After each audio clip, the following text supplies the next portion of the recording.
માને 5 દીકરીઓ હતી. તમે? હા, અમે 5. સરસ. હું 5મી આવી તો મારી માને જીવ આવ ઉભો થઈ ગયો કે હારું નાનું ઈ કે આ છોકરીઓ જ આવે ઈ કે હવે મારાને તો રાખીને જ ને હાસોની માઈ જાય મરી જાય.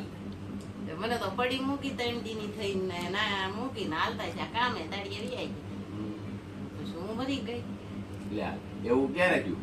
નાની હતી 3 દીની હતી તો મરી ગયા તો જીવતા કેમ તો ત્યારે? પછી મારી માં તો ઘરે મારા બાપુ ઘરે નહીં સુરત ગયા.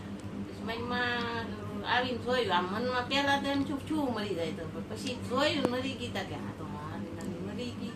હવે સના દાદા દારૂ બહુ પીવે, બહુ દારૂ પીવે, 24 કલાક દારૂ પીવે. પણ મારી માને દાદા થાય વાઘ હતા.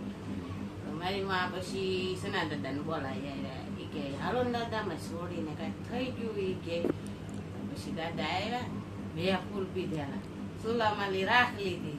રાખ લઈને કે એ દેહી માં તું હાસી હોત આ સોડી પેટ ભરવા મળવી જોવે.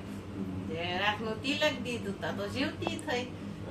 તો પછી મારી માં કે હાસ પછી દીવા 2 ધરી નાખ્યા, જીવતી થઈ ગઈ.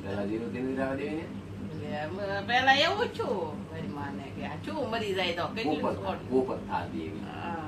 માસ આવ્યું કે છોડ્યું ને જીવડાવી એટલે એક અઘરી વસ્તુ થઈ જાય. છોકરી પેલાનો એવો જમાનો હતો કે દીકરી પાપનો ભારો કહેવાય, પણ એને ખબર નથી કે જે પાપનો ભારો છે ને ઈ જ હીરલો છે, જે ઈ જ એના મા બાપ ને હાસવશે. દીકરી જેવું કોઈ હાસવશે નહીં અને હાસવવા જેવું કોઈ થશે નહીં. આ જે સમય છે અત્યારે જે સમયનો જે માહોલ છે એને ધ્યાનમાં રાખી અને ખરેખર જો અને આશરે તમે અખરે તમે તમારું જીવન અને તમે તમારા માતા પિતાને તમે સાસવીને તમે એનું જીવન પાર પાડ્યું કહેવાય. ખરેખર તમે જે એની સેવા કરી છે એ બદલ અને તમારા જેવા સંતાનો થાય અને એવા પ્રેરણારૂપ બધા બને એવી આ યુટ્યુબ ચેનલ દ્વારા અમે તમને દર્શાવી છીએ. ખૂબ ખૂબ અભિનંદન, આભાર, નમસ્કાર.